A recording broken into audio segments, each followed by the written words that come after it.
Hello, and a very good morning from the lovely city of Bradford, where I'm lucky enough to currently reside.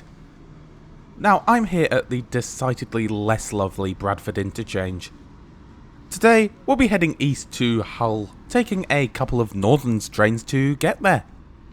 But first, a brief look at this rather dreary station.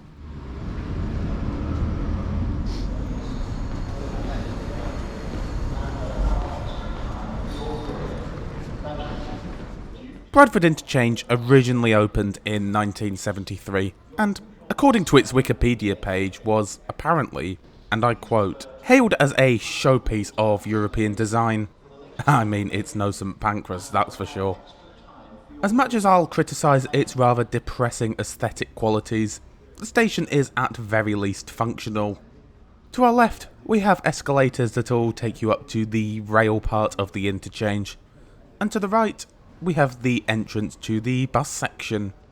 Now, I do really quite like this kind of setup, as it makes it very easy for passengers arriving in Bradford by train to quickly change to buses which serve the surrounding suburbs, towns and villages. Anyway, time to head up the escalator to go and catch our train. There is also an external ramp that will take you up to platform level, should you require this.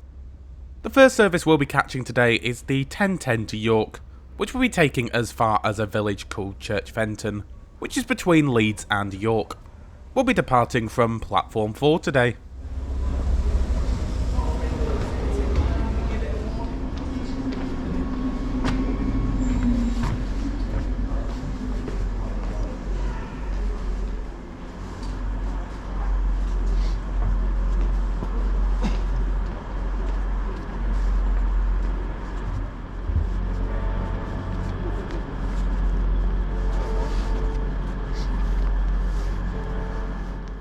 And here comes our ride for the first leg of the trip, arriving in from Blackburn. Now, this isn't the main train we'll be focusing on today, but if you do want to see a full, dedicated review of these Class 195 sets, be sure to check out the video in the top right corner of the screen now. Anyway, these diesel multiple units are part of CAF's popular Civity family of trains, and first entered service with what was then Arriva Rail North in 2019.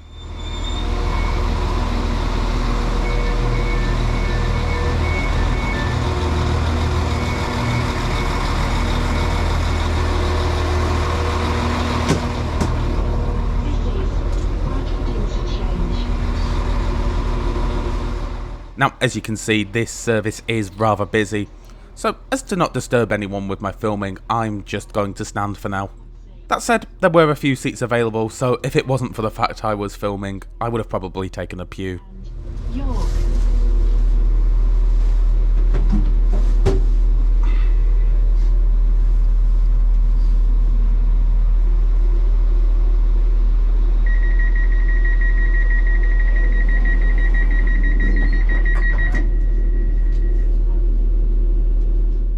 And we depart the interchange on time. As we set off, let's just take a quick look at where we'll be heading today.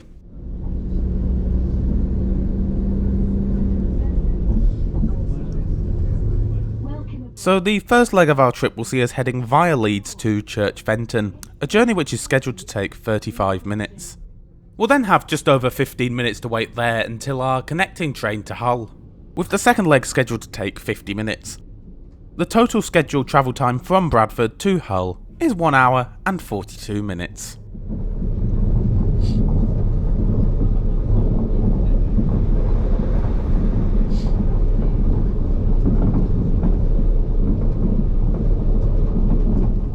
Just under 10 minutes after leaving Bradford, we arrive at our first stop, New Pudsey. The new part of the station's name refers to the fact that this was, when it opened in 1967 that is, a new station for the town, and to distinguish it from the old Stanningley railway station which it replaced.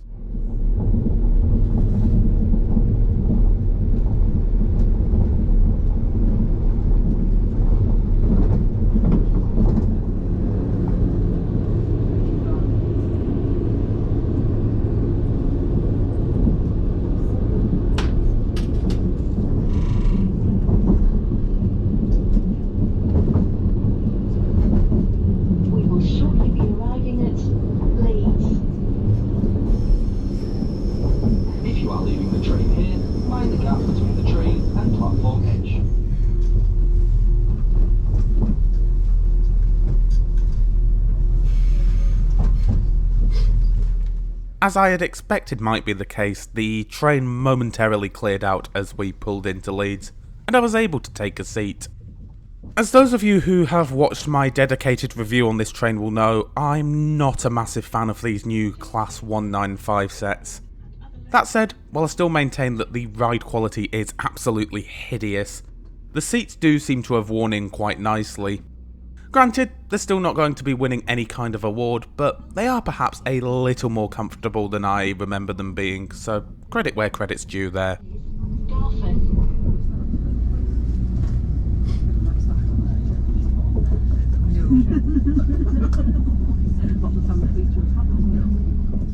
Anyway, as we pull out of Leeds, we're lucky enough to pass one of LNER's old Intercity 225 sets, the one that's in classic Intercity Swallow livery to be precise, as it makes its way from Neville Hill and into Leeds, ahead of a service down to London.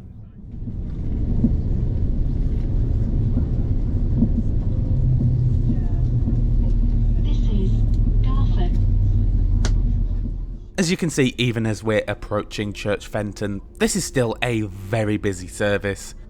With it being a Sunday, this train was very popular with day trippers heading into York. With a bit of luck, hopefully our connecting train through to Hull will at least be a little quieter.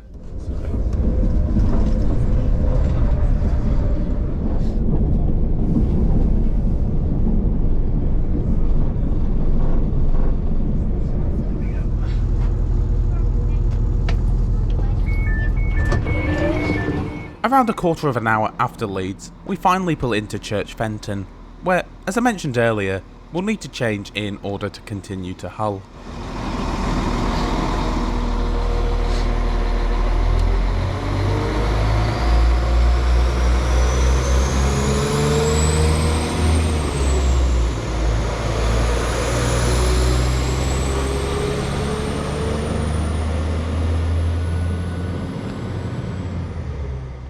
There isn't a right lot going on here at Church Fenton Station. The station is pretty basic and not atypical from what you'd find in most small towns and villages in Britain. The station only sees service from local northern trains, with the likes of Transpennine Expresses and cross-country services all running fast through the station. I will say one thing that was a bit disappointing to see was the lack of accessibility at this station. The only way to transfer between platforms that I could find was this footbridge, which can only be accessed by stairs, so if you're a wheelchair user and you turn up here expecting to change trains, you're going to be left in a sticky situation. Anyway, I've now made the short walk from platform 4 to platform 1, where our next train, the 11:02 to Hull, will shortly be arriving. Here comes our train arriving in from York just now. The second leg of this trip will be operated by this much older Class 155 Super Sprinter. Originally, 42 of these units were built by Leyland Bus between 1987 and 1988. However, by the end of 1992, all but 7 of them had been converted into Class 153 railcars. The 7 remaining units can all be found operating for Northern, mainly operating in and out of Hull. These trains feature an all-standard class layout, with the seats being arranged in a 2+2 configuration. While there are a few bays of 4 in each coach, most of the seats are airline style. And we depart Church Fenton bang on 11:02, ahead of the last 50 minutes to Hull.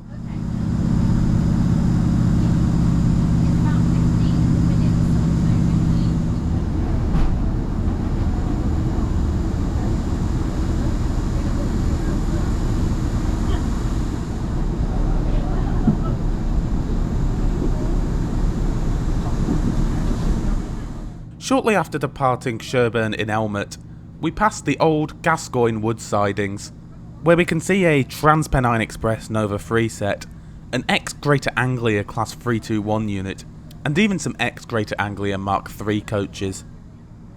A short time later, we cross over the East Coast Main Line. Right, I think it's time we had a look around these seats. Now, I appreciate that at 6'1" I'm not the shortest guy out there, but even so, I still think the legroom is rather tight. As for the tray table, well, it's definitely not large, and I'm sure as heck not going to describe it as sturdy either. The seats themselves, though, are actually alright. They're reasonably well padded and certainly comfortable enough, considering that all of the routes that these trains operate are under 2 hours in travel time. That said though, you won't find any more modern amenities such as plug sockets or even Wi-Fi for that matter. Around 35 minutes out of Hull, we make a brief stop in Selby. Now, despite being some miles from the coast, Selby used to be quite an important shipbuilding town.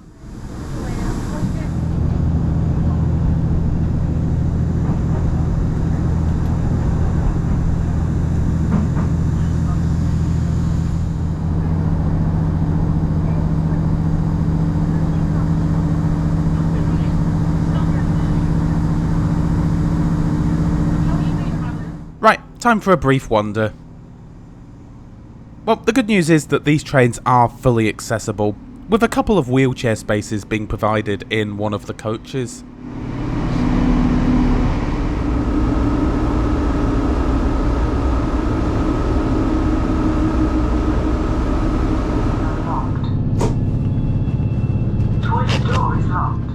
Next to the wheelchair spaces, you'll find the train's only toilet.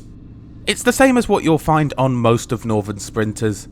It comes equipped with pretty much everything you might need, being large and accessible and featuring baby changing facilities too. I was also very pleased to find that everything was immaculately clean, well stocked and in good working order.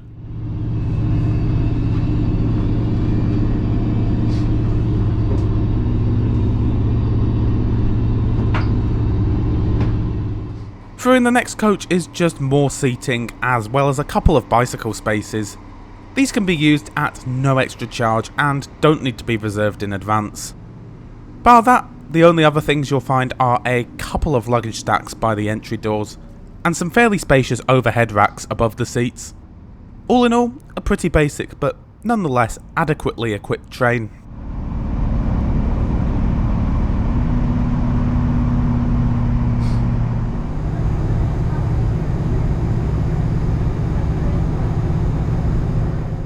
We're now just pulling into our final intermediate stop of Brough, about a quarter of an hour out of Hull. After Brough, we're treated to some magnificent views of the Humber. This was made all the more pleasant by the fact that this was an unseasonably sunny February morning. The bridge visible is of course the famous Humber Bridge. Upon its completion in 1981, it was the longest suspension bridge in the world, a title which it held until 1998. Spanning for some 1.4 miles or 2.2 kilometres.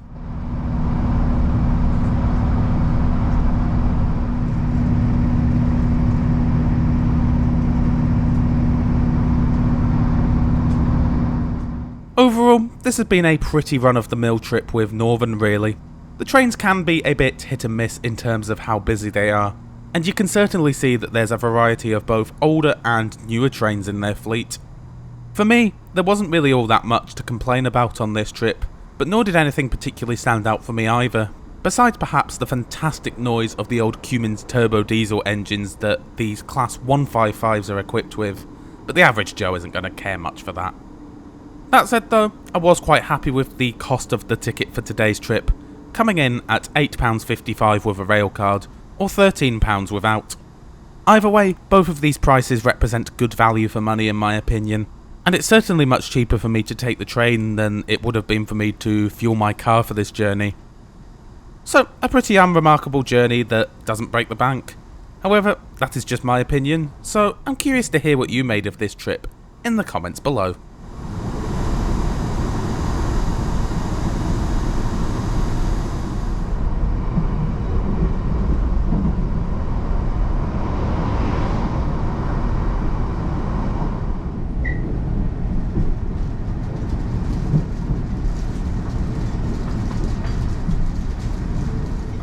And we finally pull into Hull's Paragon Interchange on time at 11:52.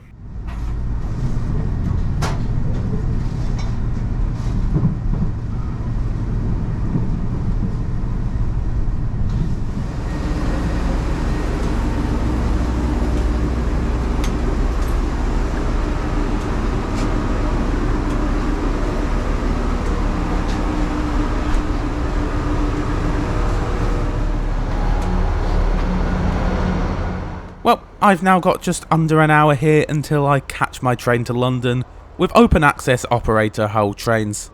However, that is very much a story for another day. In the meantime, I do hope you enjoyed the video. If you did, be sure to give it a like, comment below and subscribe to the channel, as they all help me out a lot. An extra special thanks as always to my fantastic patrons and channel members. If you want to join them in supporting my work, you'll find the relevant links in the description below. With that, all that's left for me to say is thanks a lot for watching, and I'll see you all next Friday.